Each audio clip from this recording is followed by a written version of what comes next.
सकाळी 7 वाजल्यापासून या पोलीस स्टेशनचे सर्व कर्मचारी इतकी धावपळ इतकी पळापळी चालू आहे त्यांची की चहा नाश्ता जेवणाकडे सुद्धा त्यांचं लक्ष नाहीये।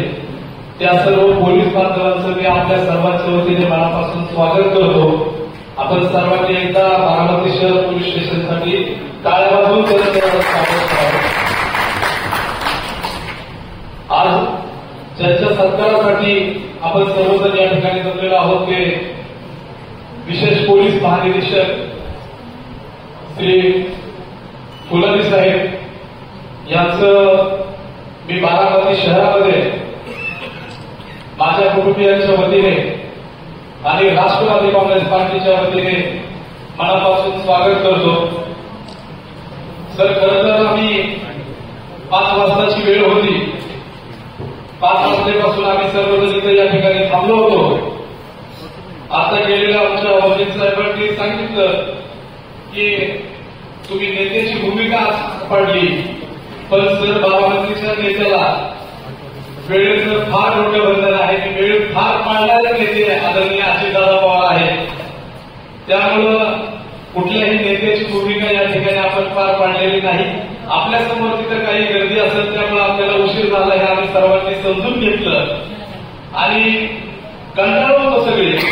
पण सर, तुम्हाला आल्यावर बघितलं आणि सरांच्याकडे बघितल्यावर मला वाटत नाही इथं बसलेल्या कोणाचा कंटाळा आतापर्यंत राहिला असेल म्हणून। जर तुम्ही या ठिकाणी दिसताय आणि जो पेटा बांधायला तुम्ही उशीर झाल्यामुळे नको म्हणत होता, पण तो पेटा इतका सुंदर दिसतोय तुम्हाला, त्यामुळे सर तुमचं पुन्हा एकदा स्वागत।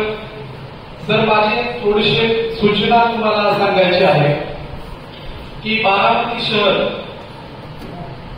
एक 10-15 वर्षांपूर्वी जेवढं होतं त्याच्या तुलनेत आता सर ते पोलीस नागरिकांना जास्त झालेलं आहे।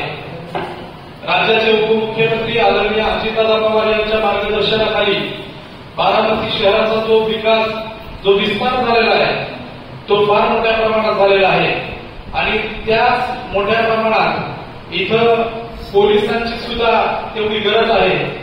परंतु जेवढी संख्या पोलिसांची या लोकसंख्येच्या प्रमाणात असायला हवी तेवढी संख्या सर आम्हाला इथं शहराला कमी पडतीये। त्यामुळं आम्ही बसलेले सर्व इथले बारामतीतले सर्व सुजाण नागरिक आहेत, आमच्या सर्वांची विनंती आहे की तुम्ही इथं लक्ष घालून, काल आम्ही एसपी साहेबांना पण विनंती केली की बारामती शहरामध्ये पोलिसांची संख्या वाढवावी।